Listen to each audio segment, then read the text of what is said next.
Meet Africa 2, c'est quoi? C'est la suite du programme de Meet Africa 1 en mieux. Poser une deuxième phase beaucoup plus ambitieuse. Pour les jeunes entrepreneurs. La recherche de talents. Et de plus en plus de femmes.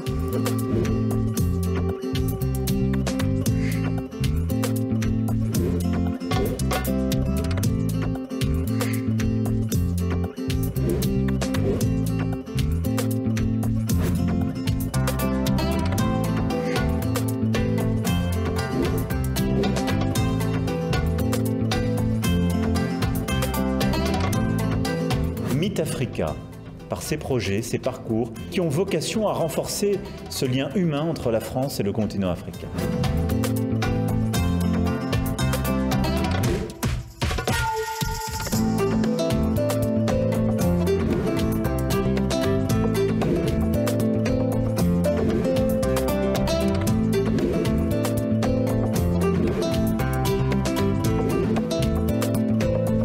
Je souhaite une grande réussite à Meet Africa.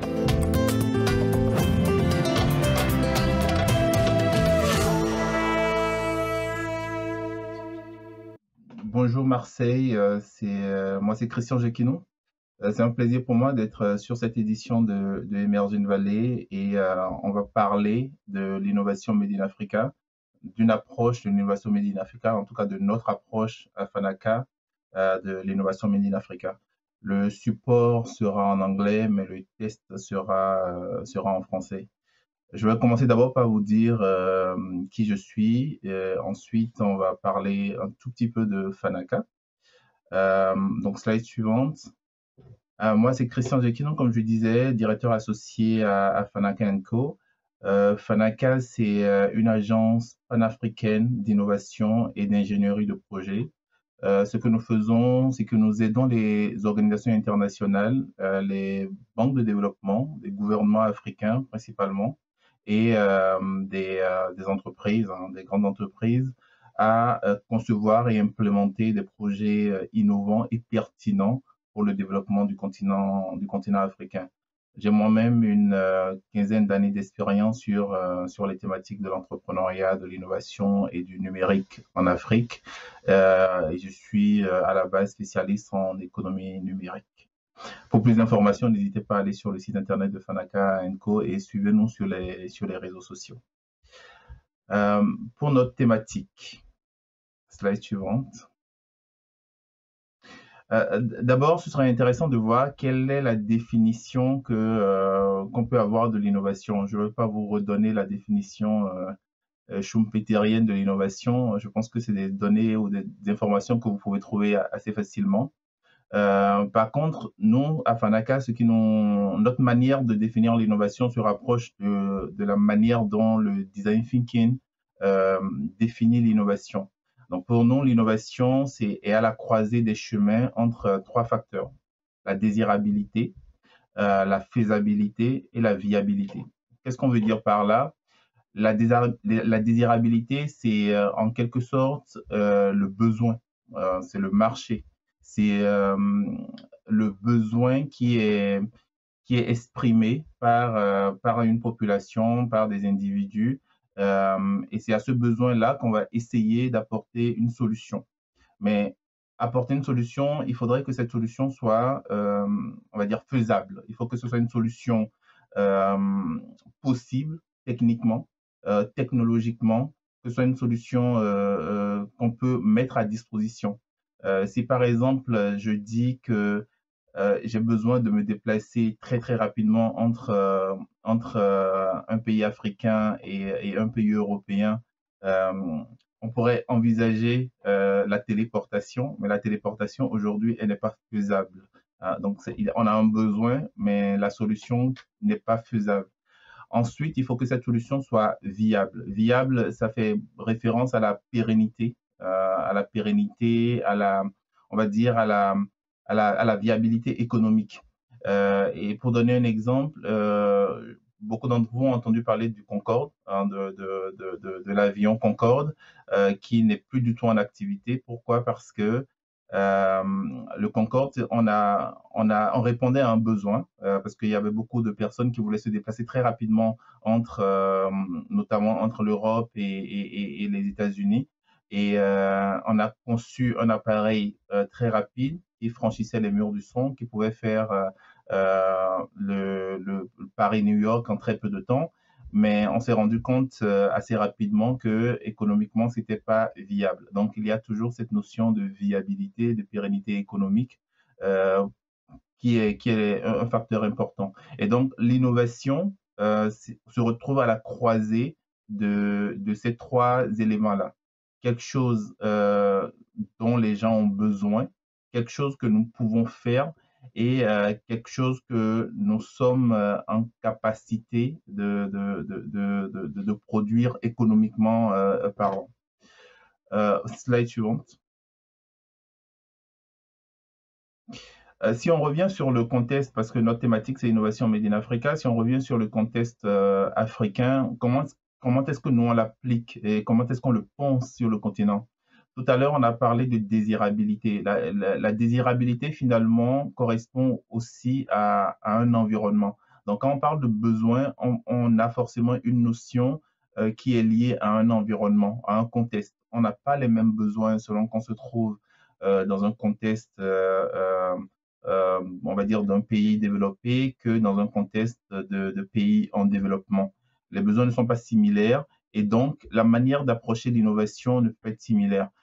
Aujourd'hui, sur le continent africain, on fait face à un certain nombre de défis.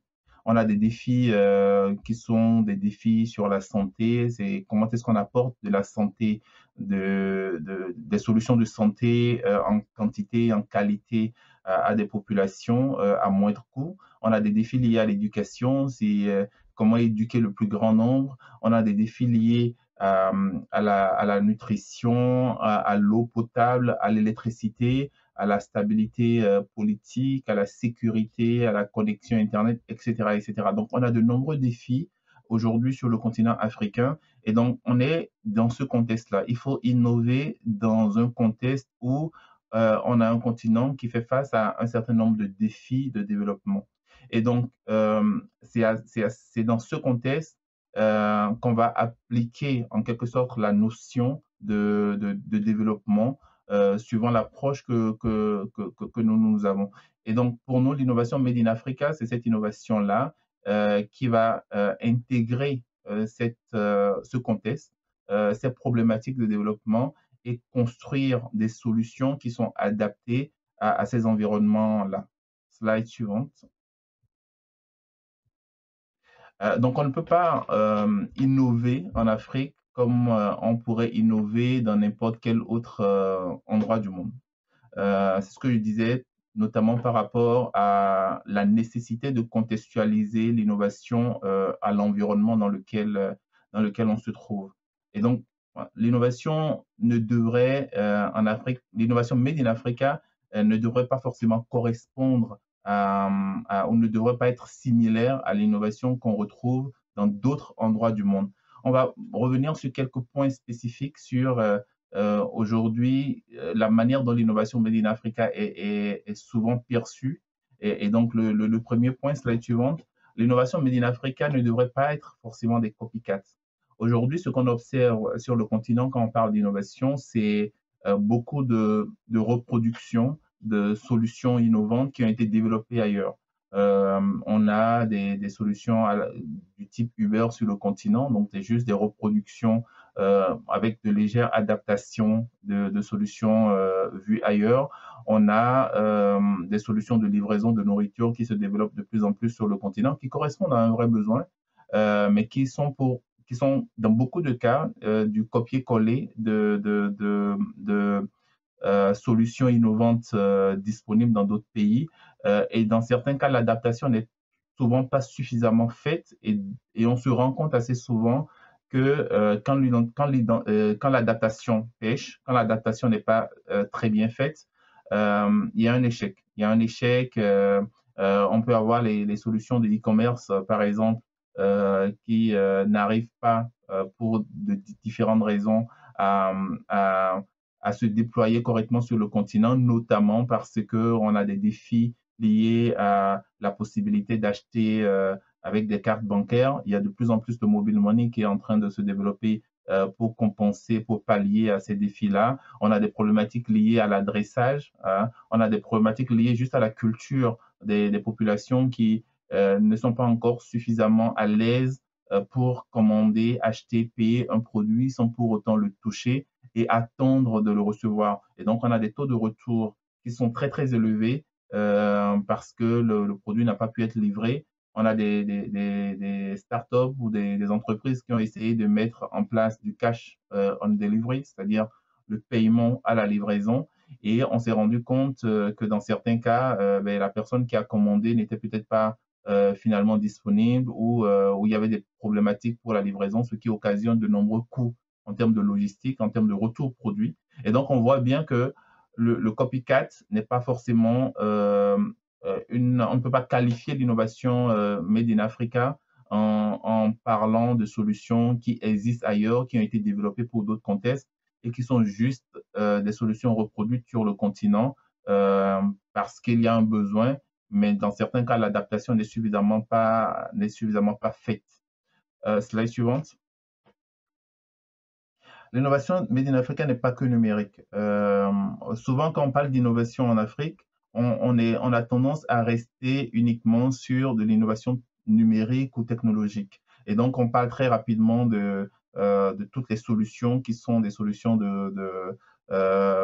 qui sont très liées à la technologie, qui sont des solutions liées à la disponibilité de la connexion Internet. C'est vrai que le numérique aujourd'hui permet d'innover dans énormément de domaines sur le continent. Le numérique permet d'apporter énormément de solutions. Le numérique permet de régler un certain nombre de problèmes qu'on rencontrait, de les régler beaucoup plus facilement. Mais l'innovation en Afrique n'est pas que digitale. Elle n'est pas que numérique. L'innovation en Afrique, et on va le voir donc, avec quelques exemples tout à l'heure, va largement au-delà du numérique. Et ça, c'est aussi une innovation qui va tenir compte des contextes des populations et dans certains cas, quand les populations ont un accès difficile à une connexion Internet ou un accès compliqué ou très onéreux à une connexion Internet, on va devoir trouver d'autres manières de développer des solutions ou d'apporter ces solutions-là. Même si, une fois encore, de plus en plus, les taux de pénétration Internet s'améliorent dans les pays, les coûts de connexion se réduisent considérablement et les coûts d'équipement, les coûts d'achat pour les appareils, les devices se réduisent aussi. Mais pour autant, aujourd'hui, 100% de la population africaine n'est pas connectée. On est d'ailleurs très, très loin des chiffres qu'on pourrait retrouver dans des environnements développés. Et même ceux qui sont connectés n'ont pas forcément une qualité de connexion qui leur permet de facilement accéder à toutes les solutions numériques qui pourraient être proposées dans d'autres environnements du monde. Donc, l'innovation Made in Africa n'est pas que digitale. Slide suivante. Le dernier point qui nous paraissait important, c'est que l'innovation Made in Africa n'est pas forcément de l'innovation développée sur le continent et par des Africains. Pour nous, on pourrait avoir une réflexion au-delà de l'innovation Made in Africa, plutôt avoir une réflexion de l'innovation Made for Africa. C'est-à-dire que l'innovation Made in Africa peut être développée dans des laboratoires américains, mais en intégrant des contextes ou des spécificités liées à l'environnement africain, des contraintes du continent africain. Et donc, on peut très bien avoir une innovation qui est développée n'importe où dans le monde et qui s'adresse spécifiquement au marché africain. On peut aussi avoir une innovation qui est développée sur le continent, mais pas forcément par des Africains. Et donc, l'innovation Made in Africa n'est pas forcément made by Africans, c'est d'abord de l'innovation made for Africa, c'est-à-dire une innovation qui intègre totalement les contraintes de l'environnement, les atouts aussi de l'environnement et qui est construite, donc les solutions sont construites pour s'adapter complètement à cet environnement-là et pas uniquement une reproduction de solutions existantes ailleurs avec des adaptations qui ne marchent pas toujours. Donc, ça nécessite une évolution au niveau de la manière dont l'innovation est pensée, du point de départ de l'innovation, et donc d'avoir des solutions qui sont beaucoup plus adaptées à cet environnement-là. Slide suivante. On va voir quelques exemples d'innovation made in Africa.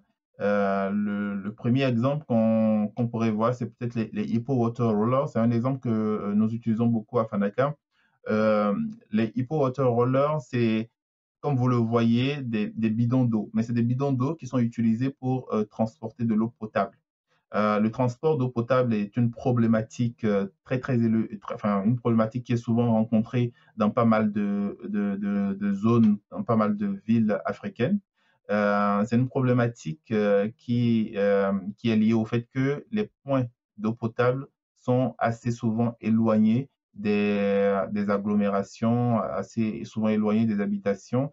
Et donc, c'est une corvée en griffe qui est souvent laissée aux femmes et qui vont chercher de l'eau potable très loin. Donc, ça implique pas mal de défis sur le plan de la sécurité, des personnes qui vont chercher de l'eau potable à des endroits relativement éloignés. Et donc, les Hippo Water Rollers, c'est des bidons d'eau qui roulent, donc où on peut transporter des quantités d'eau beaucoup plus importantes. Et donc, c'est des bidons qui permettent facilement de régler un certain nombre de problématiques par rapport à l'accès à l'eau potable, parce qu'on est plus rapide, parce qu'on n'a pas une bassine sur la tête, parce qu'on peut aussi beaucoup plus rapidement aller chercher de l'eau, etc. Donc, c'est le type d'innovation qui n'a rien de technologique, qui résout une vraie problématique de développement, qui améliore les conditions de vie des populations. Slide suivante. Un autre exemple d'innovation made in Africa, ce sont les cardiopads. Les cardiopads, c'est une innovation qui est pour le coup technologique, qui a été développée par une start-up camerounaise. Et donc, l'objectif, c'est de régler la problématique d'accès à des soins de santé spécialisés, hein, des soins plutôt pour le cœur, des soins cardiaques. Et donc, l'idée, c'est vraiment de régler la problématique de non-disponibilité ou de non-accessibilité des cardiologues, parce que dans la plupart des pays africains, le nombre de cardiologues ramenés à la population, c'est des taux qui sont extrêmement faibles. Et donc, on a souvent des cardiologues, mais qui sont dans les grandes villes, qui sont au niveau de la capitale, et alors qu'on a des populations qui ont des besoins en soins de santé et qui sont très éloignés de ces villes-là. Et donc, l'objectif de cette tablette, c'est de pouvoir bénéficier de la spécialisation de cardiologues qui sont dans des grandes villes, mais qui peuvent faire de la consultation à distance avec des équipements qu'on peut mettre dans différentes zones éloignées de la capitale, qui seraient utilisées par des infirmiers ou des personnes qui ne sont pas forcément des cardiologues. Et donc, ça permet de régler la problématique d'accès à des soins spécialisés, même avec très peu de cardiologues, avec des contraintes qui sont complètement liées à cet environnement-là. Et donc, ça évite aussi d'avoir des populations qui sont obligés de se déplacer vers la ville, de prendre des rendez-vous avec tout ce que ça peut impliquer aussi en termes de défis, en termes de coûts. Donc ça, c'est une solution qui est une innovation et qui correspond totalement à des besoins rencontrés sur le continent. Slide suivante. Les Wonder Bags, c'est totalement le type d'innovation aussi complètement adapté au continent, parce que les Wonder Bags, c'est une solution qui permet de faire la cuisine sans pour autant utiliser du bois, parce que c'est aussi des problématiques qu'on peut rencontrer, l'utilisation du bois pour faire la cuisine. Donc, ça implique, on est face à des problèmes de déforestation qui peuvent être problématiques. Et donc là, c'est une technologie qui est une technologie très low cost et qui permet finalement, grâce à une certaine ingéniosité, de pouvoir conserver un certain degré de chaleur et de pouvoir préparer certains plats, certains mets avec ces Wonder Bags-là. Et typiquement, ce n'est pas une innovation qui a été développée par un Africain, mais c'est une innovation qui commence à se déployer sur le continent parce que ça correspond à un vrai besoin et ça permet de régler la problématique de la déforestation dans certaines zones parce que c'est une problématique qui revient de plus en plus souvent. Donc, typiquement, c'est une innovation qu'on peut considérer ou réfléchir comme une innovation made for Africa parce que ça intègre des contraintes liées à l'environnement, même si ce n'est pas une innovation qui est développée par des Africains et pas forcément développée sur le continent. Slide suivante. Et donc, il est important de réfléchir autrement à comment est-ce qu'on supporte cette innovation-là, cette innovation Made in Africa, parce que ça implique un réel changement de paradigme dans la manière d'abord de la comprendre, de la percevoir, et dans la manière dont on va l'aider à se déployer beaucoup plus facilement sur le continent.